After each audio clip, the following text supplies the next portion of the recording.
Elisia was once pregnant, but never gave birth to a child. She lost the baby. The child was the only ray of hope in her life, her precious gift, and the only reason that made her endure life in the palace. It is likely that the child was conceived on the night that a very drunk Franz visited her. That night, he entered her room while drunk, and treated her coldly and roughly, just as he had done on the wedding night. For Aleisha, intimacy has always been painful. When Franz left in the morning, she silently shed tears. Crying quietly was the only luxury she was allowed. But, after a short while, hope silently knocked on her door. At first, her regular menstrual cycle suddenly stopped. At first, she thought he was nervous, but weeks passed without a return. Then she started to feel extremely nauseous from the smells of food. Elisia knew these symptoms instinctively. She tried to call the imperial physician, but no one came. No palace physician would visit a neglected princess in a forgotten ward. So, with Sarah's help, she secretly summoned a civilian doctor. "Congratulations, Your Highness. You are about 5 weeks pregnant." What astonishment and joy came over her when she heard those words. Elisia cried with joy all that day. A child conceived by Franz, a legal heir who carries both their blood. "My angel, you have come to me. A gift from heaven, sent out of compassion for my suffering." She repeatedly gently rubbed her flat stomach, whispering gentle words. She felt as if the dark world had suddenly shone with this new hope. But that happiness was conditional on the child arriving safely into the world. "You have to be very careful. Early pregnancy is fragile, any slight shock could cause a miscarriage. Your case is special, Your Highness." Elisia kept the news completely secret. She ordered the doctor and the 2 maids, Sarah and Isolde, who stayed with her, not to reveal the secret of the pregnancy. "When the fetus's condition stabilizes, you will inform Franz. Maybe he will return to her when he hears the news, and leave Naeris." Hope began to blossom quietly within her. She repeatedly rubbed her invisible belly tenderly. "My little one, my jewel, my little angel." She had not yet chosen a name for him, but she poured out the most tender and sweet words for him. She was extremely happy. She felt strong enough to endure Patricia's annoying letters or the rumors of Franz's meetings with Naeris. Because she was carrying the child. Because Franz will definitely come back for their child. At least, until she lost the baby. That bright hope in Elisia's life suddenly turned into deadly despair on what seemed like an ordinary day. The only unusual event that day was Naeris' visit.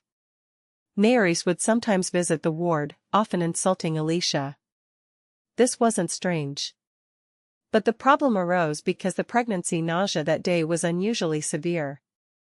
When Aleisha vomited while drinking tea, Naeris took it as a personal insult, and thought that Aleisha was showing her disgust in public.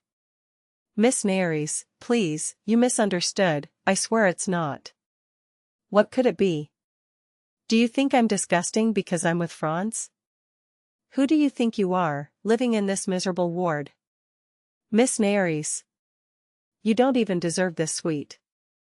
I will make you regret this insult." Naeris left, seething with rage. Fearing that her anger would reach Franz, Elisia eagerly followed her. She followed her to the steepest staircase in the ward. "Mrs. Rockenack, I'm really sorry.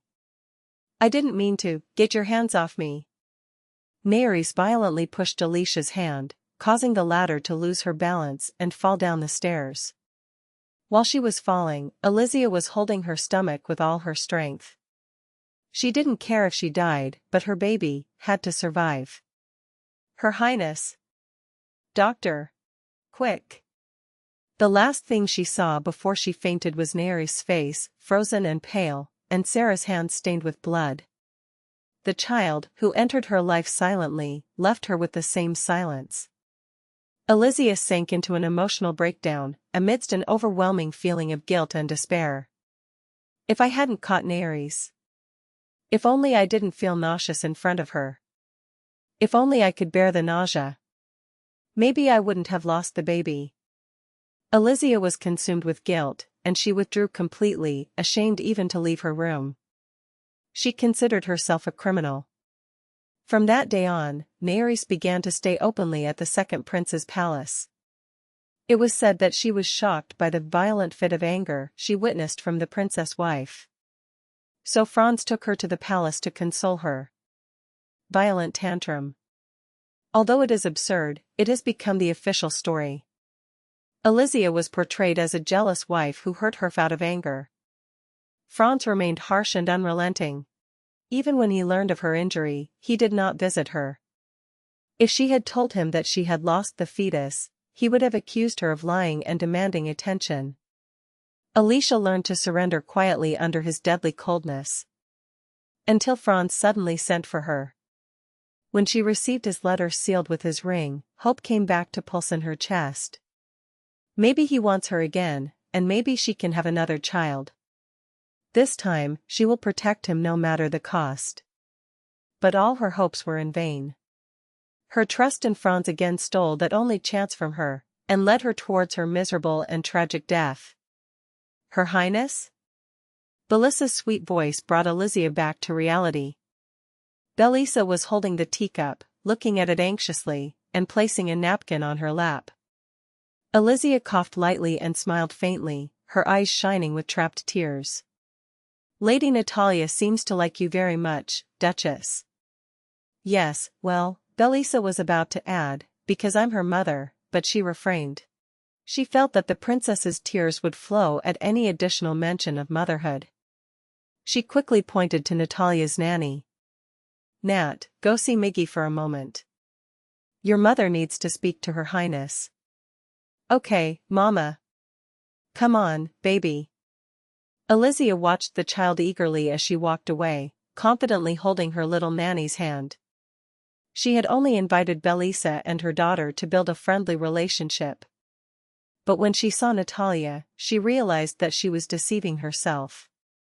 She really wanted to see her, an innocent child, loved from birth, spoiled as she grew up. Lady Natalia is truly charming. Elisia could not speak until Natalia disappeared from her sight, and her voice was shaking despite her attempts to calm herself down. Oh my God, I probably drank the tea too quickly. She laughed lightly and turned her face away, trying hard to hold back her tears. I can't cry here. She summoned Belisa for a specific purpose. She did not want to waste that opportunity by having an emotional breakdown during their first meeting. As Elisia struggled to regain her balance, Belisa calmly sipped her tea, giving her time to gather herself without embarrassing her. It is clear that the princess did not summon her to reprimand her for neglect or lack of respect. You must be preparing for the wedding soon, right, Your Highness? Belisa gently put down her cup, and continued in a calm tone, marriage changes many things, not only for the individual, but for those around him as well. You were lucky to have Lady Natalia in your marriage. It must be a wonderful feeling, to meet a child so delicate. Belisa raised her eyebrows in surprise at the princess's words, which she said in a low tone. There was something unmistakable in Elisia's voice, soft envy, silent longing. Her previous view was not just an illusion. Strange. Lady Ambrose has not yet married, nor given birth to a child. What story are you hiding? You seem to like children very much, Your Highness, Belisa ventured gently, perhaps soon. That luck is not given to everyone. Elisia regained her composure and elegantly cut off Belisa's speech. I don't think I'm that lucky.